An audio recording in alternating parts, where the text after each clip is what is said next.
నమస్కారం NSTV news కి స్వాగతం. నా పేరు సంధ్య.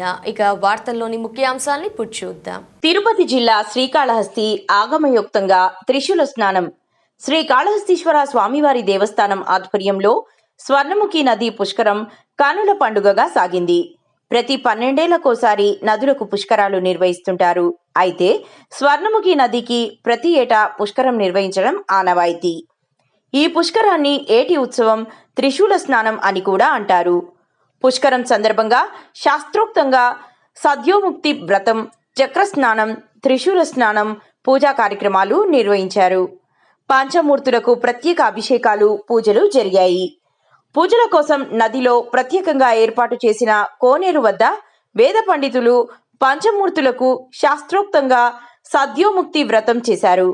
ప్రత్యేక పూజలు అనంతరం త్రిశూలానికి నదిలో స్నానం చేయించారు. మాఘ స్నానం, నదీ పుష్కర విశేషాలను భక్తులకు అర్చకులు వివరించారు. ఓం నమ శివాయ. కైలాసవాసి భగవాన్ శ్రీకాళహస్తీశ్వర శివ కరోతి నిత్య కళ్యాణం కరుణావరుణాలయ. శ్రీ జ్ఞానప్రసూనాంబ సమేత శ్రీకాళహస్తీశ్వర స్వామినే నమః. భారతదేశంలోని అన్ని జీవనదులకు కూడా 12 సంవత్సరములకు ఒకసారి పుష్కర కాలం వస్తే శ్రీకాళహస్తీశ్వర స్వామి వారి యొక్క క్షేత్రమందు ఉత్తర వాహినిగా ప్రవహిస్తున్న శ్రీ స్వర్ణముఖి నదికి ప్రతి సంవత్సరము కూడా మాఘ పౌర్ణమి రోజున స్వర్ణముఖి నది పుష్కరము అత్యంత వైభవోపేతంగా నిర్వహించడం జరుగుతుంది.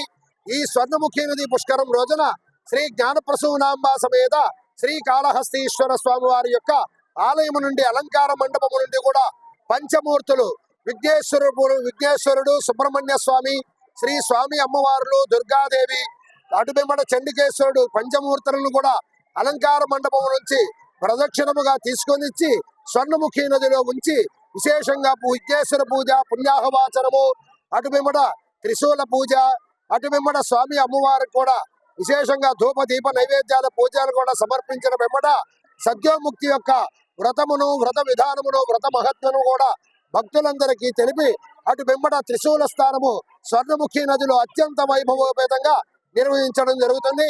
కావున ఈ కార్యక్రమంలో కూడా భక్తులందరూ కూడా అధిక సంఖ్యలో పాల్గొని శ్రీ స్వామి అమ్మవారి యొక్క ఆశీస్సులు పొందవలసినదిగా కోరడమైనది. ఓం నమ శివాయ.